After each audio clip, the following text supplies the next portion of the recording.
إن أعجبك الفيديو لا تنسى الإعجاب والاشتراك في القناة.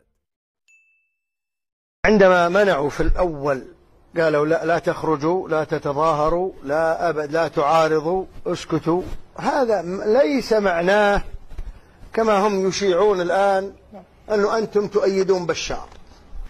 علماءنا من قبل بشار، من أيام والده الخبيث، مكفرين هذه الحكومة، وعندما يكفر معناها يجوز الخروج عليه، وبشار يلحق بأبيه من حيث التكفير ومن حيث جواز الخروج. وإذا جاء الحكم بالتكفير معناها يجوز الخروج عليه.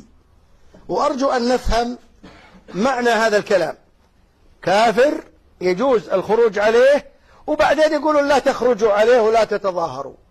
ما هو تعارض ولا هو تناقض ولا هو اضطراب، لأن الخروج أمر شرعي، تخرج أنت لأمر شرعي، لإعلاء كلمة الله عز وجل، لإزالة هذا الحاكم الكافر ونصب حاكم مسلم على المسلمين، أمر شرعي.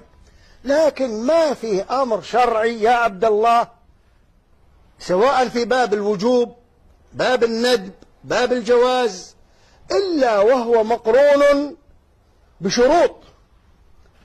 أولها في هذا الباب القدرة، القوة، المنعة بالنسبة لك ألا تحدث مفسدة أعظم.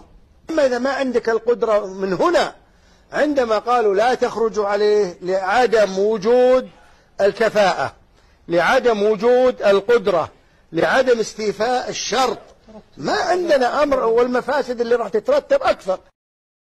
جزا الله معالي الشيخ خير الجزاء، وجعلنا الله وإياكم ممن يستمعون القول فيتبعون أحسنه.